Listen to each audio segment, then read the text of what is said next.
आज हम इंटर के महत्वपूर्ण टॉपिक विलयन पर डिस्कशन करेंगे। विलयन क्या होता है?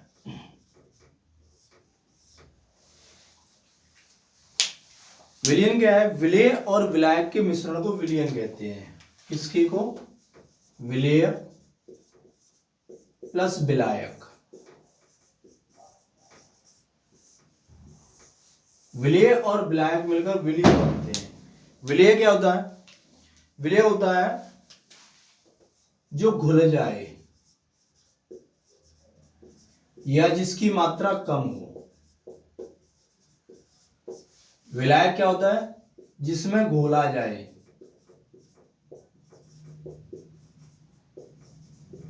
या जिसकी मात्रा अधिक हो।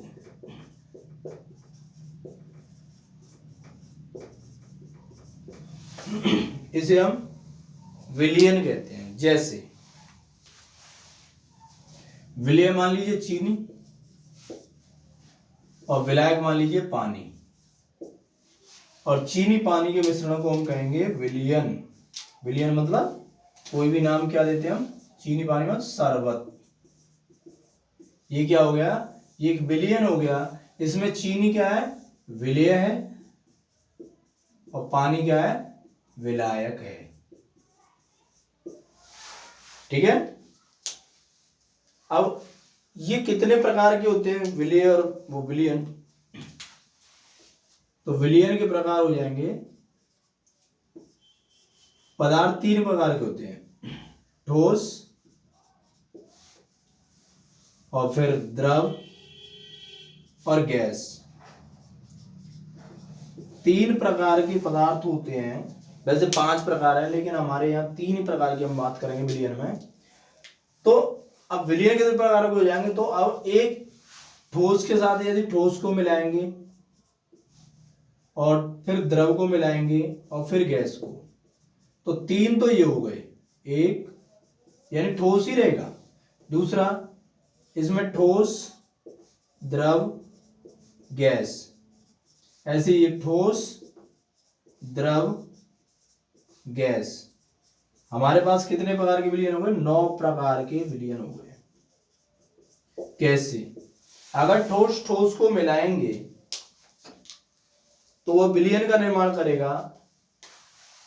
उस विलयन को हम मिश्रण बोलेंगे। जैसे इसमें ठोस ही विलेय और ठोस ही विलायक है, जरूरी में मिल जाए।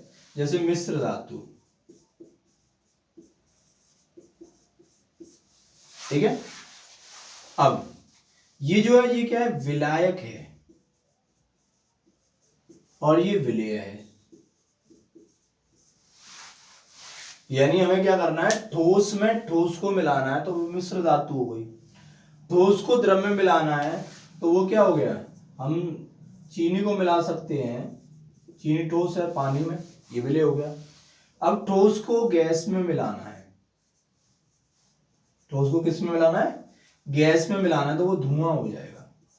धुआं क्या होता है कि कार्बन के कण वायु के कणों पर जमे हुए होते हैं। यानी वायु के कणों पर एक तरह से उसे कहते हैं रख अपलोड कर दीजिए। मतलब ये मान लीजिए उन पर एक तरह से सवार हुए हैं। ठीक है। अब द्रव को ठोस में मिलाया जाए, द्रव को ठोस में मिलाया जाए। ऐसा कौन सा मिश्रण है? द्रव को ठोस में मिलाएंगे तो हमारे पास मिलते हैं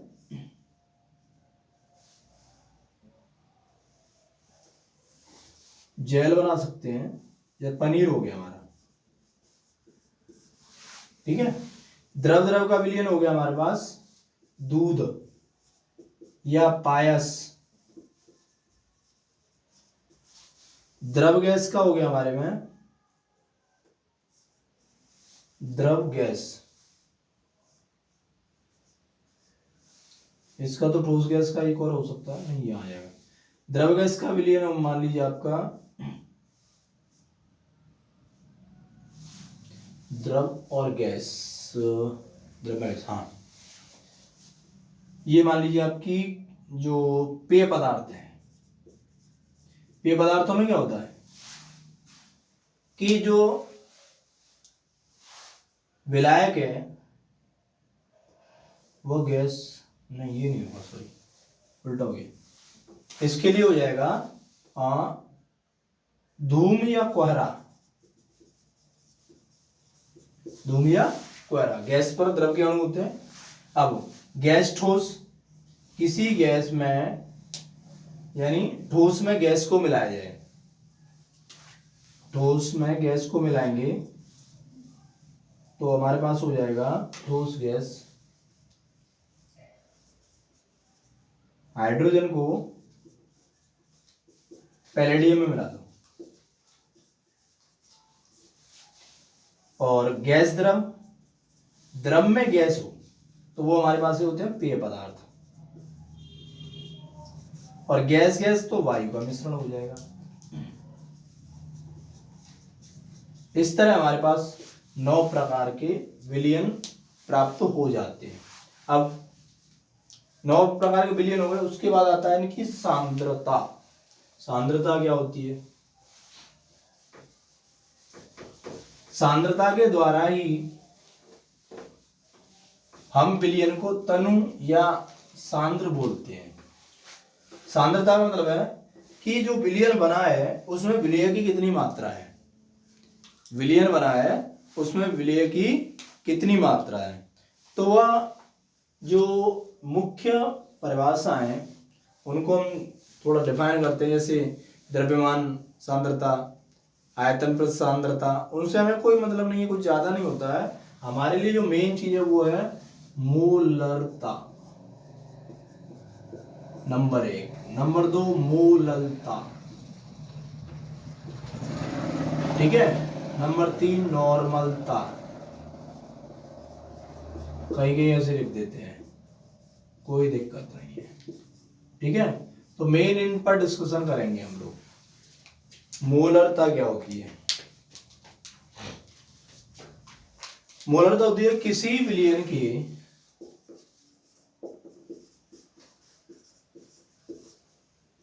1 लीटर आयतन में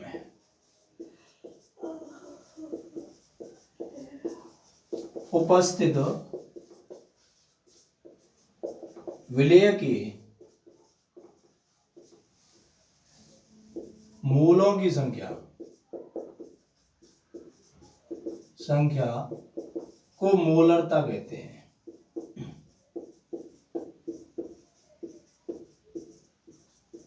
ठीक है ना। मोलरता बराबर मोलों की संख्या बट्टे विलयन का आयतन लीटर में।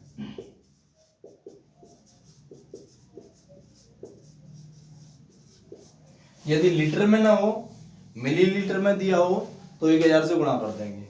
अब इसमें हमारी समझ में आ गया ये परिभाषा होती है, लेकिन मेन प्रॉब्लम है कि ये जो शब्द आया विलय के मूलों की संख्या, ये कहां से प्राप्त होगी? तो विलय के मूलों की संख्या होती क्या है? विलय के मूलों की संख्या बराबर होती है विलय का भार बटे अणुभार। जैसे हमारे पास कोई विलयन है और उस विलयन में 20 ग्राम NaCl घुला हुआ है, तो विलय क्या हो गया? NaCl। इसका हमें मूल अंश निकालना, तो हम क्या करेंगे? भार। अणुभार क्या होता है? इसका जो परमाणु भार होता है तत्वों का, जैसे Na का कितना होता है? 23, Cl का 35 पॉइंट कुछ होता है, लेकिन हम 23 और 35 ही मान लेते हैं। तो इसके योग को, इन दोनों के योग को हम उसका क्या कहते हैं? अणुभार कहते हैं। तो 858 आ गया। भार में अणुभार से जब भाग दे देते हैं तो हमें मूलों की संख्या प्राप्त हो जाती है। कितना आएगा? ये आ जाएगा 10 और ये हो गया 9, 29, 0.29 29 से डिवाइड कर दो 100 को, क्योंकि 10 है तो पॉइंट लगाएंगे, 0 बढ़ाएंगे तो ये हो जाएगा 3, 4 से जाएगा, हाँ 4 से चला जाएगा शायद, 4 9 36, 3 और 4 2 8 3 11, नहीं जा रहा, 3 बार जाएगा, 3 9 27, 2 3 2 6 2 8, हमारे पास बचा 3 और यहाँ रह गया 1, फिर 0 बढ़ा लेंगे तो 5 बार चला जाएगा, देखते हैं, 5 45 नहीं जा रहा, 4 बार जाएगा, 4 9 36, 4 2 8 3 11 है, तो हमारे पास क्या आ गया 0.34। ये इसके मोल आ गए, यानी मोलों की संख्या कैसे निकालते हैं, किसी भी विलेय का भार और उसका अनुभार दोनों का अनुपात ये भाग दे देंगे तो हमारे पास मोलों की संख्या प्राप्त हो जाती है। इस तरह मोल निकाले जाते हैं। तो मोलरता, जैसे अभी इस प्रश्न को हम पूरा बना के तब समझाते हैं, उदाहरण देते हैं। जैसे सवाल है हमारे पास, यानी कोई सवाल दिया हुआ है, देखिए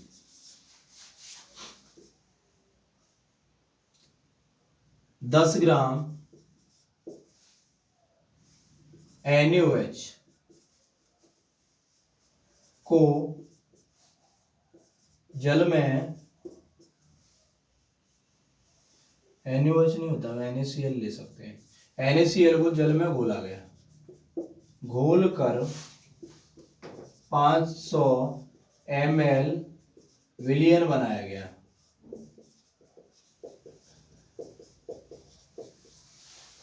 तो विलियन की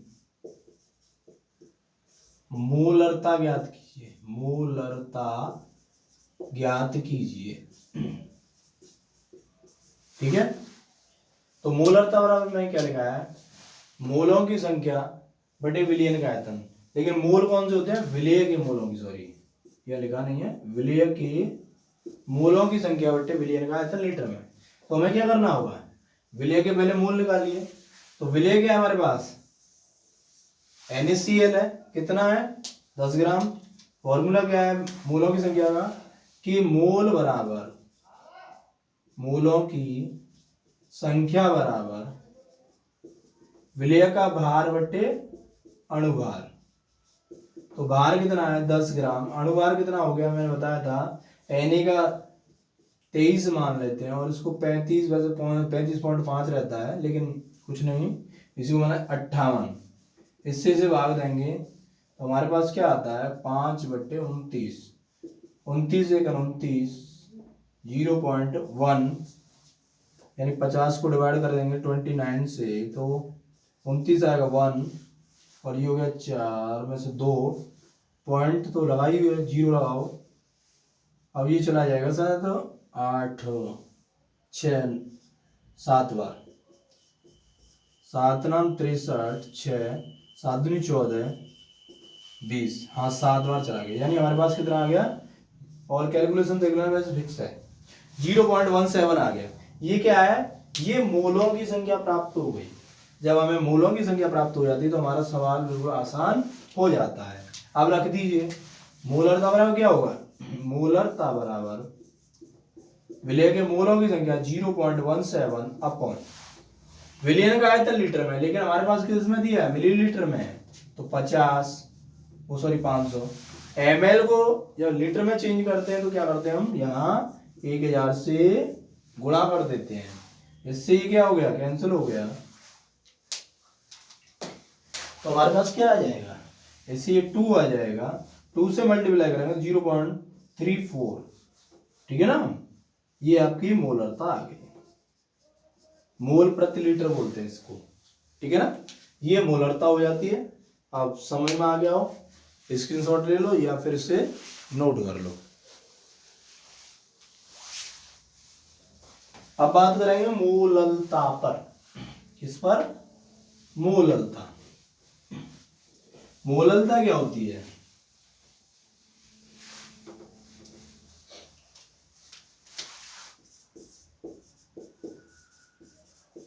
मोललता है मोलरिटी, मोलरिटी, ये मोलरिटी होती है। हाँ, ये क्या होता है, बस यहाँ 1 लीटर आयतन है और मोललता में क्या होता है किसी विलायक में उपस्थित विलेय के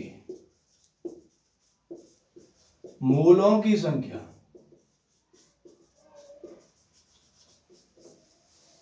को मूललता कहते हैं।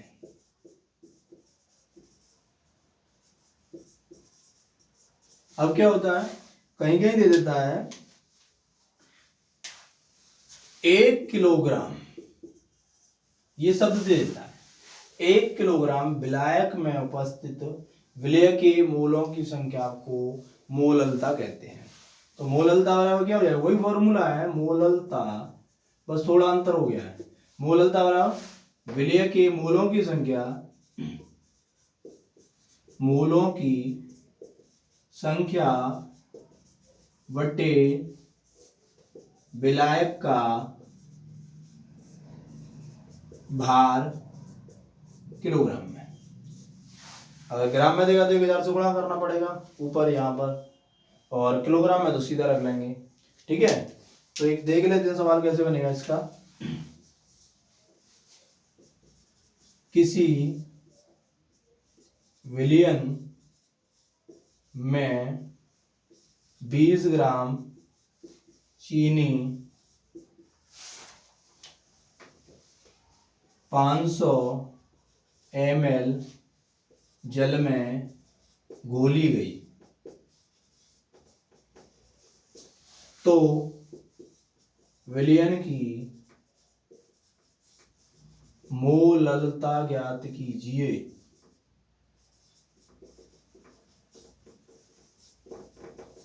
क्या ज्ञात कीजिए, विलयन की मोललता ज्ञात कीजिए।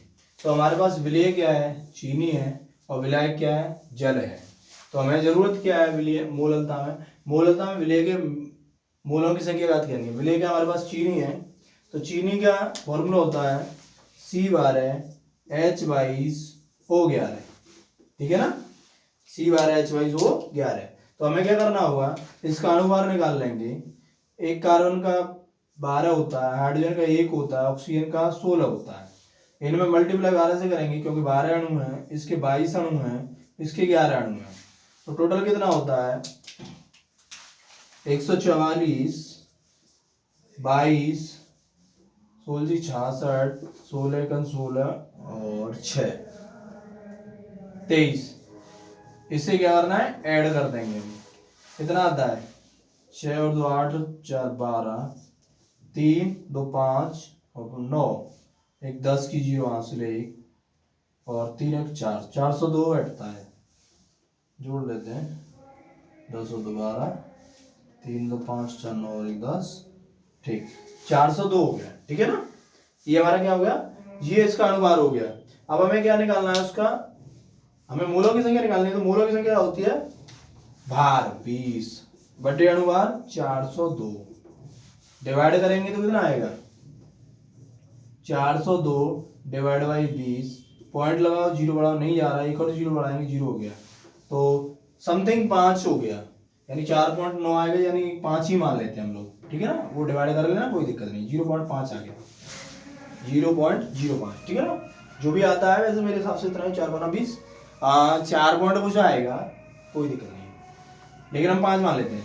ठीक है, ये हमारे मोलों की संख्या याद हो गई। तो 0.05 बटे, अब विलायक का भार किलोग्राम है, ये ग्राम दे या किलोग्राम, बात वो मतलब मिलीग्राम दिया तो जल तो मिलीग्राम में इसे किलोग्राम में कह सकते हैं, ग्राम बोल दो, मिलीग्राम है तो ग्राम मान लेंगे इसे। ठीक है ना, तो 500 ग्राम दिया, इसको किलोग्राम में चेंज करेंगे तो मैंने बताया था क्या करते हैं, ऊपर 1000 से गुणा कर। ठीक, इससे ये कट जाएगा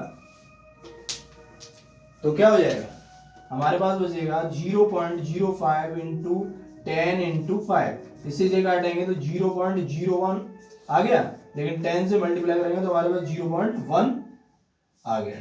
ठीक है ना, मोल प्रति लीटर। ये आपके नॉर्मलता और मोलरता और मोललता के सवाल है, समझ में आ गए होंगे मेरे हिसाब से। और आगे जो एक्सप्लेन है वो अगली वीडियो में करेंगे। धन्यवाद।